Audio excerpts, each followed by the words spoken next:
So, today I want to talk about how your physical health affects your ability to think and to learn. What I like to refer to as the fact that your brain is in your body. Um, what we know from research on your sort of physical health and learning is that there are at least like four different ways in which your body and the kind of the state of your body can affect your learning. The first and maybe most obvious one is sleep. I'm sure you have experienced being really tired and it's really hard to think and to remember things. You feel kind of sluggish and slow. So sleep clearly has an impact on memory. Namely, when we get sleep in the process of learning something, something called consolidation happens. So we find that people are able to learn information and retain it for longer if they have good sleep. Additionally, being well rested just sort of in and of itself helps you to think better, think more clearly, and just generally be at a state where you are better able to learn and remember things. There are a few different things to keep in mind with sleep. One is that you've probably heard that you need 8 hours of sleep a night. That's kind of an average that varies for some people, or that varies for people. Some people maybe only need 6 hours. Some people maybe need 10 hours. So 8's kind of an average. Additionally, the amount of sleep that you need varies over the lifespan. So younger people who are still like growing and bodies are changing need more sleep. Older people who don't have as much going on necessarily need less sleep. And when we think about sleep, the quality of sleep is probably just as important as the total amount of time. So when you sleep, you go through different sleep cycles and phases. And if you get interrupted, if you're waking up and kind of up and down throughout the night, you're not getting through as many cycles of sleep, or maybe not even be able to complete a cycle of sleep in order to sort of get the benefits of that. The next way in which your body can affect your learning is exercise. Research shows that aerobic exercise helps with cognition and memory. The American Heart Association recommends getting 150 minutes a week of moderate exercise. So anything that kind of gets your blood going a bit, getting your lungs working, but moderate, right? You're not trying to exhaust yourself. You're just maybe getting slightly winded, but should still be able to hold a conversation. 150 minutes. And they recommend that as sort of a total for the week. So you can spread that out if you'd like. 20 minutes a day does it. Or have a day or two where you're going for extended periods of exercise.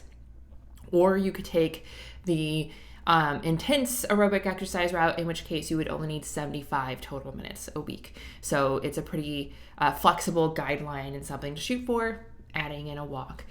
So again, knowing that your aerobic health contributes to your ability to think and remember things. After that, what's next? Hydration. So I always see people talking about just the importance of drinking water, and the water people maybe have something. Dehydration negatively impacts cognition and memory. And so negatively impacts it, and it happens relatively quickly, like within a few minutes you start to feel the effects, right? And so similarly, if you drink a glass of water, within a few minutes you should start to feel better, right? So be mindful of just sort of your monitor your physical state. So if you feel that you are just kind of sluggish and not able to remember things as well, maybe think about get up, drink a glass of water, see if it helps. It probably will.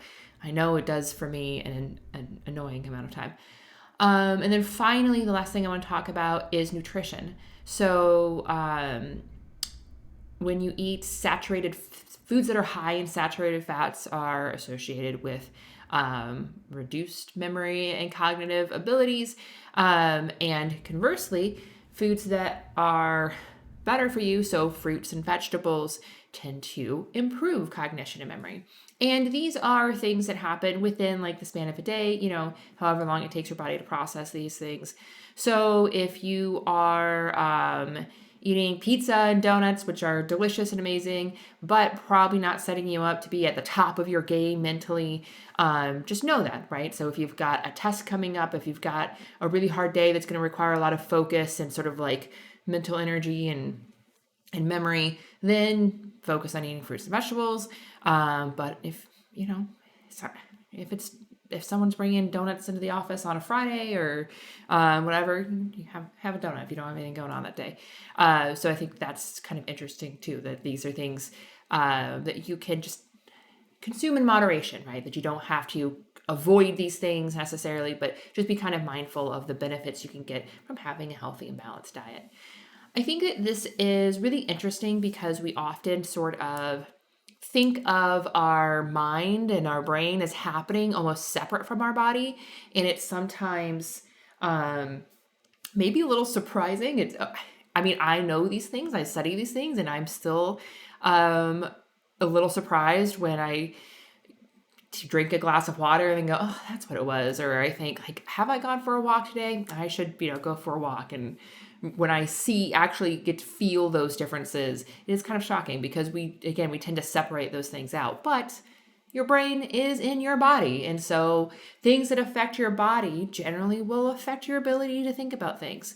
And it's also difficult, especially when we have maybe a period of time where we have a lot going on and we feel like we need to be kind of at the top of our game when we need to be studying for tests. You've got a lot going on at work, and there's things where you really have to be mentally focused and accomplishing things. It can feel somewhat counterintuitive to take a break to do things like go for a walk, drink a glass of water, making sure that you're setting up good sleep habits, because they are not the tasks that we're trying to actively complete. And so it's difficult to do those things.